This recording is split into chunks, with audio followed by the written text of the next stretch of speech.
ശബരിമല വിഷയത്തിൽ പ്രധാനമന്ത്രി നരേന്ദ്രമോദിക്ക് മറുപടിയുമായി വീണ്ടും മുഖ്യമന്ത്രി പിണറായി വിജയൻ. അക്രമം എവിടെ നടത്തിയാലും കേസുണ്ടാകും. ഇത് കേരളമാണെന്നും രാജ്യം ഭരിക്കുന്നവർ അക്രമം നടത്തിയാൽ അത് സത്പ്രവൃത്തിയായി കാണാൻ കഴിയില്ലെന്നും മുഖ്യമന്ത്രി പറഞ്ഞു. സന്നിധാനത്ത് അക്രമം ഉണ്ടാക്കി കലാപം സൃഷ്ടിക്കാനായിരുന്നു RSS പദ്ധതിയെന്നും പിണറായി വിജയൻ കൂട്ടിച്ചേർത്തു.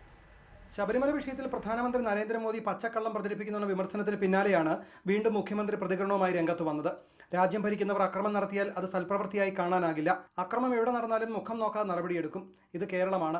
സന്നിധാനത്ത് അക്രമം നടത്തി കലാപം നടത്താനായിരുന്നു RSSന്റെ പദ്ധതിയെന്നും മുഖ്യമന്ത്രി കാട്ടാക്കടയിൽ പറഞ്ഞു. കേന്ദ്രമന്ത്രിമാര്,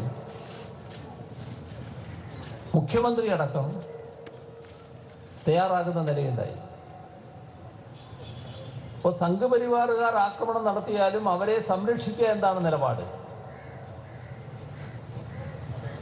അത് മറ്റ് സംസ്ഥാനങ്ങളിൽ തങ്ങൾ ഭരിക്കുന്നിടത്തെല്ലാം ആകാമെങ്കിൽ എന്തുകൊണ്ട് ഇവിടെയും ആയിക്കൂടാന്നായിരിക്കും അവർ ചിന്തിക്കുന്നുണ്ടാകുക. അതിന് ഇവിടുന്ന് ഒന്ന് മാത്രമേ പറയാനുള്ളൂ.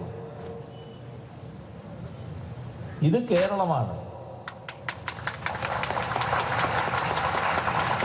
നമ്മുടെ സംസ്ഥാനത്ത് അയ്യപ്പൻ എന്ന് പറഞ്ഞതിൻ്റെ പേരിൽ ഒരാളെയും അറസ്റ്റ് ചെയ്യില്ല എന്നുള്ളതാണ് വസ്തുത.